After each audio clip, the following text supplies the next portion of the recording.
ಗಂಡನ ಕಾಪಾಡ್ಕೊಳಕ್ಕೆ ತುಂಬಾ ಕಷ್ಟ ಪಡ್ತಿದ್ಯಾ ಅನ್ಸುತ್ತೆ. ಗಂಡನ್ಗೆ ಅರ್ಥನೇ ಗೊತ್ತಿಲ್ದೇ ಇರೋ ನಿನ್ಗೇನ್ ಗೊತ್ತು ಕಷ್ಟ ಅಂದ್ರೆ ಏನು ಅಂತ? ಏನಾದ್ರೂ ಕಳ್ಕೊಂಡಿದ್ಯಾ? ಇವಾಗ ನಿನಗೇನೇ ಬೇಕು?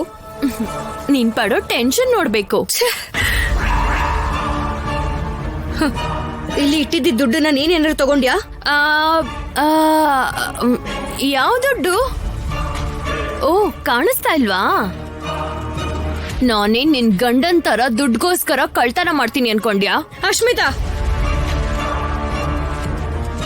ಇನ್ನೊಂದ್ಸಲ ಶೌರ್ಯ ಸರ್ ತಪ್ಪು ಮಾಡಿದ್ದಾರೆ ಅಂದ್ರೆ ನಿನ್ನ ಸಾಯಿಸಿ ನಾನ್ ಕೂಡ ಜೈಲಿಗೆ ಹೋಗಿ ಕೂತ್ಕೋತೀನಿ. ನನ್ನ ಸಾಯಿಸೋದು ನಿನ್ ಕನ್ಸು, ನಿನ್ನನ್ನು ಜೈಲಿಗೆ ಕಳ್ಸೋದೆ ನನ್ ಗೋಲ್. ಈ ಸಲ ಕೂಡ ನಾನೇ ಗೆಲ್ತೀನಿ.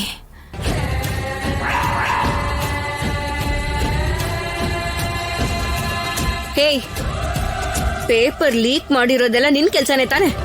ಅರೆ, ಅದ್ ಹೇಗೆ ಹೇಳ್ದೆ ರಾಜಿ? ನಿನ್ಗೇನಾದ್ರೂ ನಮಗ್ ಗೊತ್ತಿಲ್ದಿರೋ ಶಕ್ತಿ ಇದ್ಯಾ? ಈಗ ನೀನ್ ಮಾಡ್ಬೇಕಾಗಿರೋದು ಏನ್ ಗೊತ್ತಾ? ದಿನ ಜೈಲಿಗೆ ಕ್ಯಾರಿಯರ್ ತಗೊಂಡ್ ಹೋಗೋದಿಕ್ಕೆ ರೆಡಿ ಆಗೋ. ಪ್ರಶಾಂತ್ಗೂ ನನ್ಗೂ ಮದ್ವೆ ಮಾಡಿದ್ರೆ ಗೆದ್ದು ಬಿಡಲ್ಲ.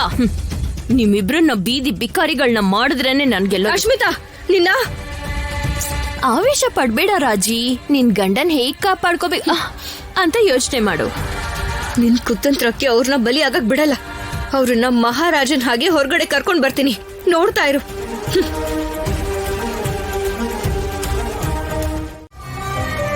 ಪಾಪ, ಯಾರಾದ್ರೂ ಬಂದು ನಮಗ್ ಸಹಾಯ ಮಾಡ್ತಾರೋ ಏನೋ ಅಂತ ಎಲ್ಲೆಲ್ಲ ಅಲಿತಾ ನಿಂತ್ಕೊಂಡಿದ್ದಳೋ ಏನೋ ನನ್ನ ಮಗಳು. ದೊಡ್ಡಮ್ಮ, ಹೆದರ್ಕೋಬೇಡಿ. ನಮ್ ರಾಜಿ ಯಾವಾಗ್ಲೂ ಎಲ್ಲದನ್ನೂ ಧೈರ್ಯವಾಗಿ ಎದುರಿಸ್ತಾಳೆ. ಜಾನಕಿ, ಬೇಡದೇ ಇರೋ ಚಿಂತೆಯಿಂದ ಭಯ ಪಡ್ಬೇಡ. ಯಾವತ್ತೇ ಆದ್ರೂ ಧರ್ಮನೇ ಗೆಲ್ಲೋದು. ಆದ್ಯ, ಒಂದೇ ಒಂದ್ಸಲ ರಾಜಿಗೆ ಫೋನ್ ಮಾಡ್ಕೊಡ್ತೀಯಮ್ಮ.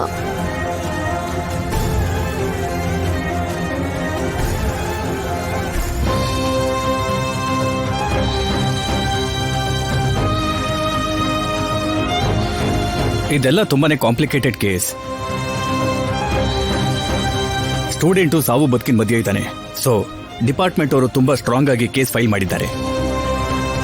ನಿಮ್ ಗಂಡನ್ಗೆ ಬೇಲ್ ಸಿಗೋದು ತುಂಬಾನೇ ಕಷ್ಟ. ಅಯ್ಯೋ ಸರ್, ಹಾಗೆ ಹೇಳ್ಬೇಡಿ ಸರ್. ಕಾಯಿಲೆ ಬಂದವ್ರಿಗೆ ಡಾಕ್ಟರು, ಅನ್ಯಾಯ ಆಗಿರೋರ್ಗೆ ಲಾಯರು ದೇವ್ರು ಅಂತ ಹೇಳ್ತಾರೆ. ದಯಮಾಡಿ ನನ್ ಮಗನಿಗೆ ನ್ಯಾಯ ಕೊಡಿಸ್ಕೊಡಿ ಸರ್. ಕಾಣಿಕೆ ಕೊಡದೆ ಹೋದ್ರೆ ದೇವ್ರೆ ಕೋರಿಕೆಗಳನ್ನ ಈಡೇರಿಸಲ್ವಂತೆ. ಇನ್ನು ನಾವು ಮನುಷ್ಯರು. ಸರ್, ಎಷ್ಟಾಗತ್ತೆ ಅಂತ ಹೇಳಿದ್ರೆ ನಾವು ಅರೇಂಜ್ ಮಾಡ್ತೀವಿ.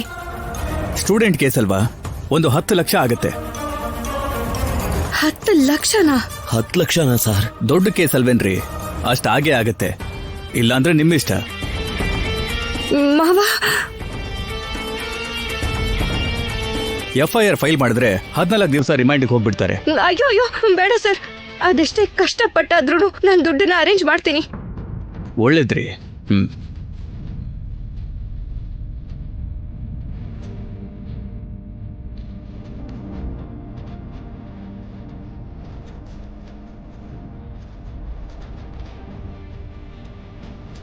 ಅಷ್ಟೊಂದು ದುಡ್ಡನ್ನ ಎಲ್ಲಿಂದ ತರೋದಮ್ಮ? ಏನು ಇಲ್ದಿರೋರ್ಗೆ ಆ ದೇವ್ರೇ ದಿಕ್ಕು ಅಂತ ಹೇಳ್ತಾರಲ್ಲ ಮಾವ.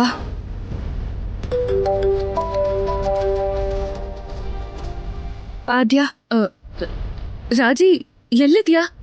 ನಾನು ಮಾವ ಲಾಯರ್ ಹತ್ರ ಬಂದ್ವಿ. ಈಗಷ್ಟೇ ದೊಡ್ಡಪ್ಪ ಮನೆಗ್ ಬಂದ್ರು. ಶೌರ್ಯನ್ಗೆ ಯಾವ ಹೆಲ್ಪು ಮಾಡಕ್ಕಾಗಲ್ಲ ಅಂದ್ರು.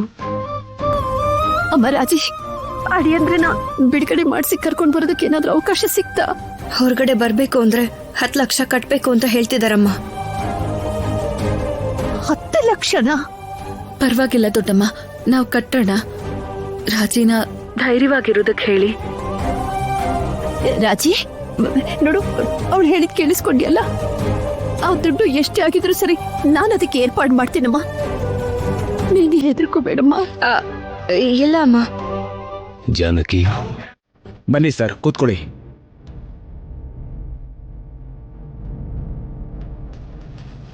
ಏನ್ ಬೇಕು ಸರ್? ಯೋಚನೆ ಮಾಡೋದಕ್ಕೆ ಸ್ವಲ್ಪ ಟೈಮ್ ಬೇಕು. Okay sir.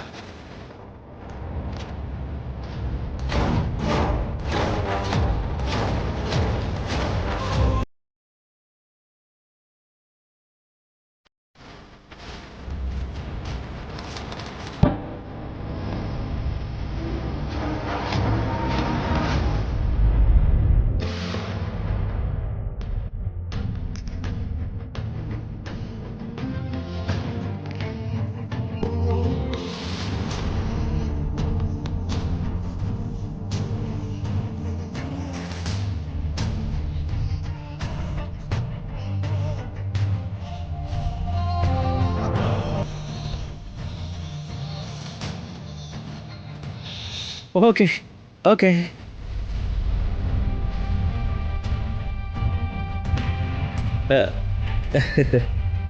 ಹ್ಞೂ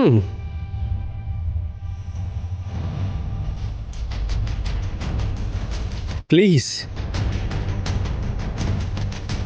ಪ್ಲೀಸ್